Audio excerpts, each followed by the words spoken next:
Hello everybody and welcome to the Quilter's Apothecary. Today we are going to be doing a tutorial and borrowing from two different workshops, Mystical Rulers and Mystical Shapes, to create an incredible medallion. You can use this medallion in open spaces for modern quilts. You can use this medallion in the middle of a block. You can also cut this medallion apart to use in borders by lining them up next to each other. So let's come over to the machine and let me introduce you to a wonderful ruler, if you don't already have it in your collection, called the Mystical Designer. We're going to be using two different rulers for this particular medallion, and we are using the Mystical Designer in medium size in the Day Glow Yellow. It's a fantastic ruler for cutting, but also at your long arm for doing some marking like we're going to be doing here. We also are going to be using a set of nested diamonds. So let's get started. Move those aside. Here we are. The one thing I want you to notice about this ruler, for this particular motif, what we're going to be utilizing is the degrees. Here is the center of our ruler, and I have marked a center point right here. I put a blue mark. Make it a little clearer for you. I'm going to line that up in the center. And we are going to be using our A, B, C, D divisions from the center. And the A is going to be, as it says on the ruler, it is the edge of the ruler. So I'm going to make an A mark, which is your vertical line. Then I'm going to turn the ruler, make sure to line that up right on the center. And I'm going to be using the B line. And if you look at the back of the ruler, it says B right on the registration mark. So you never get lost. So now we have our cross. And then I go to mark C. And for mark C, I'm going to slide that, which is actually a 45 degree, which is going to give us a perfect X. And as you see, I've got the 45 degree right on that line. I've lined it up right in the center. Come across with the C, and then I'm going to again turn the ruler again, and I'm going to reline that up on the C line the opposite way. So what we're going to get is a natural asterisk shape. Perfect balance.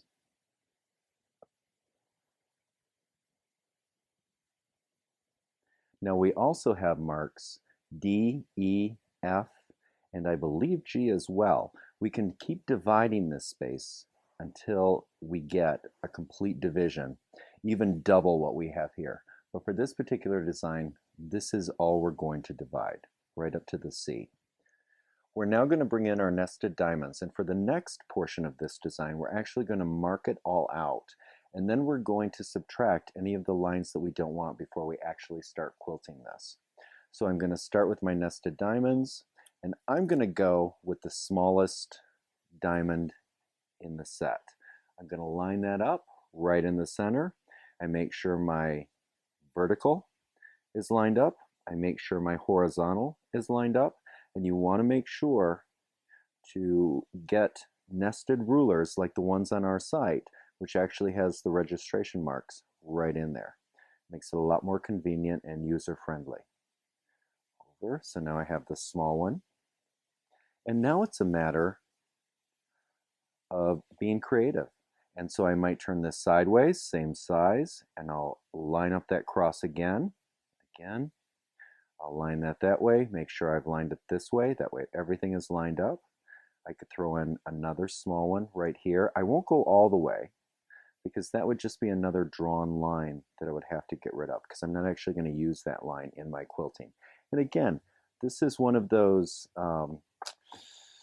when you improvise type of design. So you're going to play with this until you come up with what you like to have in your design, and then you're going to start subtracting the lines, and that's what makes it fun. I'm going to grab the next size up, and again, I might set that there. I like to keep them nested as I add to this size. That way I know that they're perfectly lined up in the center. So at this point, I could go back to vertical with my length of the diamond. I could add that. Again, if I add something that I don't want, then very simply I get rid of the marks, which makes this very convenient. It makes it very, very user-friendly. And then I could slide it sideways to continue with the design we originally started with. What I could also do now as I could face it on the 45. So we make sure again that it lines up dead center. I make sure from length to length, center, and then I go ahead and I add the corner line, out, out, and then turn it again. Repeat the same process, make sure my center is lined up for dead center, make sure my edge to edge, boom, boom, diagonal 45, I get this tip, I get the next tip, and then again at that point I could continue on. I could go sideways. I could play with this and come from the center out, which we actually cover a bunch of different options in the Mystical Shapes workshop. But we're going to continue just using this particular one, and now I'm going to take out the tip. So I line that up in the center again. Boom, boom, boom, boom. And then I might add the next diamond. Line that up, stack that on top, line up my center, try to figure out which way I want to start lining these up. And I think since I ended with this one, I'm going to go ahead and add another diamond on the outside.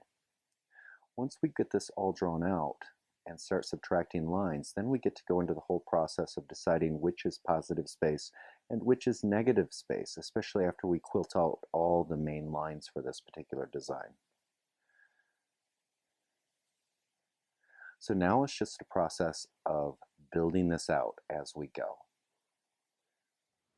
As you can see, I got rid of a few of the lines that I thought didn't add anything to the design. And therefore I have an empty spot right here. Now I may actually echo around here again. What we're going to do is we're going to start right in the center, and I'm going to start with ditch work and treat this just like I would ditch in a pieced quilt. So we're going to start here, do this, and then I will go ahead and do this portion on both sides, and then just keep building out. If I need to, I'll just lock and drag if I need to skip areas to go out to the next line. So let's start that.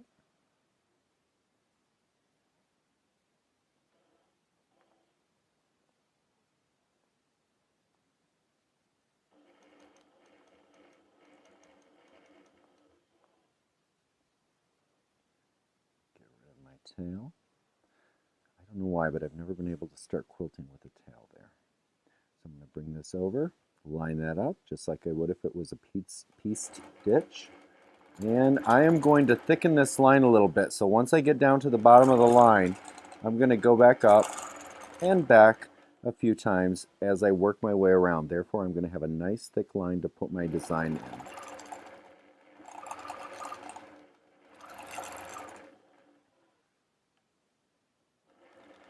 Now the other thing, as I build my way out, I could keep changing thread colors to add more interest to the design. Now since this is simply a tutorial, we're not going to do that. We're going to keep the same thread color in all the way around. So I've got my first line done. I'm going to come back, and now I'm going to work my way out to the next section. Back, forth, in, back, in, work my way around again. And I'm using a nice 40 weight polyester thread. Get that tail out of the way. Come up. Start again.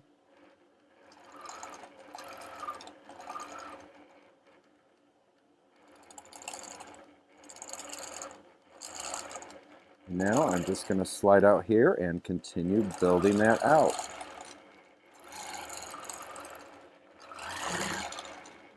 Now, I could continue around here, boom, boom, boom, and then come back up, or I could also come back. Half of the fun of these designs is figuring out how you can get in and out without dragging the thread the least. Out, back, down, back. I like to make a really nice sharp point. Work my way around again.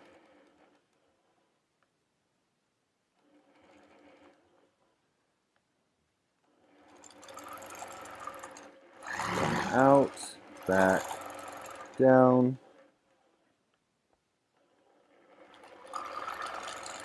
up, back, up, all the way out to the outer edge. We're going to continue this.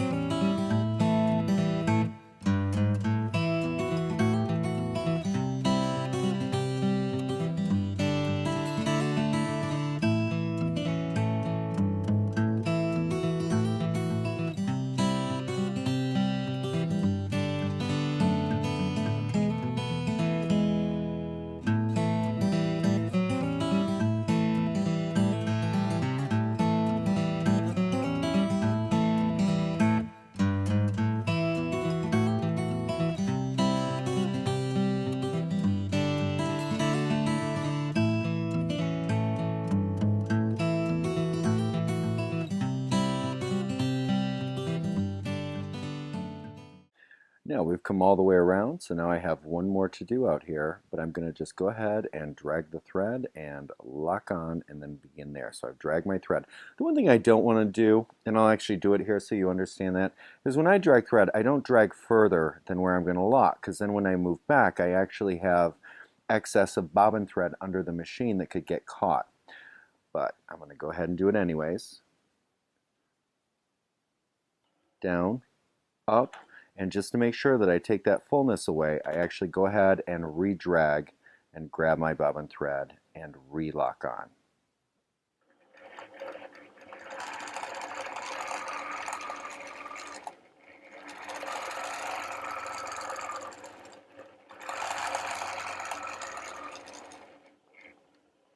And again, I'm thickening those lines to pop that medallion out. When you go to shows and you see these wonderful medallions on the show quilts, the one thing that you want to notice about them is that a lot of times they thicken the lines so that they kind of get that ultra pop. Sometimes with a single line, it can leave it just a little bit flaccid looking, and so you want to add just a little bit to make it oomph, pop it out.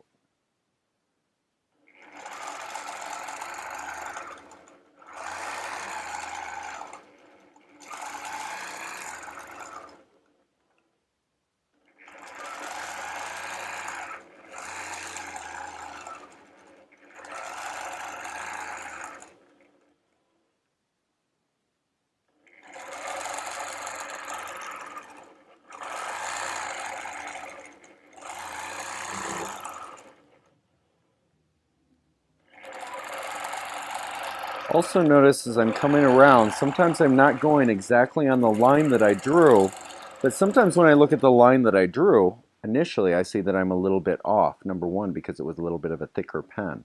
So when I'm actually sewing, I make those adjustments to hopefully bring it back to a little bit more perfection, which was the original intention. So now I've gone completely around.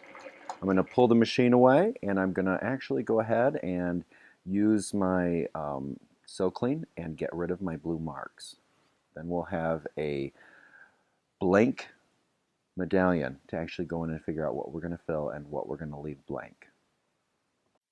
I've now removed all the blue marks except for the center. I'm going to go ahead and put 2 lotus feather medallions in these 2 diamond shapes top and bottom, but not next to each other. That way they will pop out.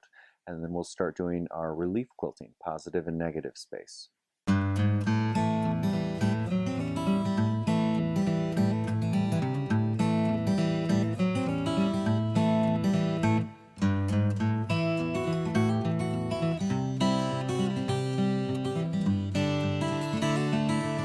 And now, again, I am going to leave this next space open.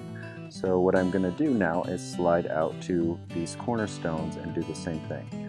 Put in the lotus feather in all 4 of those.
Now we have this portion of our medallion done. Now you can make some more decisions on whether or not you want to build it out. I'm actually going to use a couple of our circles and go right in and add some circles, and therefore I am going to soften some of the straight lines for this particular medallion.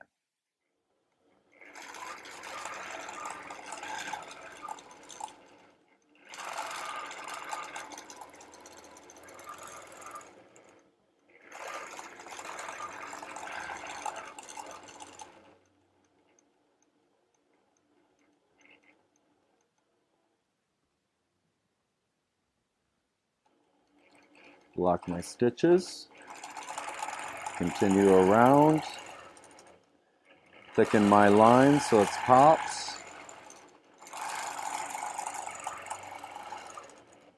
lock my stitches, take about 4 steps back, 3 steps forward, very small stitches, drag my thread, lock again,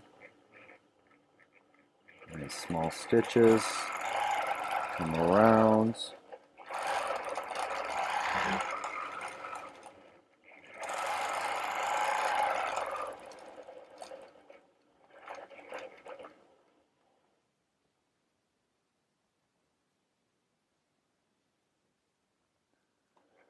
lock my stitches, come around.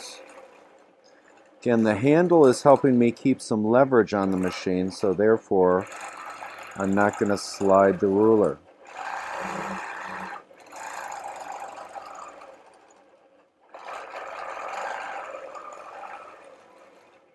Come down, lock my stitches. We had an 8.5, now we're going to grab a 9.5. I'm going to slide that in there. Make sure it's perfectly centered.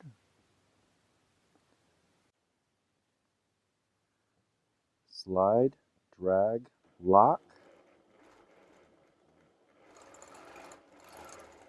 and continue around. Back forth to thicken that line. Keep control of your ruler so it doesn't slide. Get rid of my drag tails. Of course, when I remove the quilt, I would then get rid of the drag tails on the bottom. That's not something you want to forget. I can be done there. I could also keep building it out. I could put a lotus right here in these sections and really pop this design out and marry it towards the middle. So there are a lot of options for this particular design. Well, there you have it. I hope you've enjoyed that. Now we have another wonderful tool in our tool chest. Have a wonderful day. Take care of each other, and we'll see you down the road.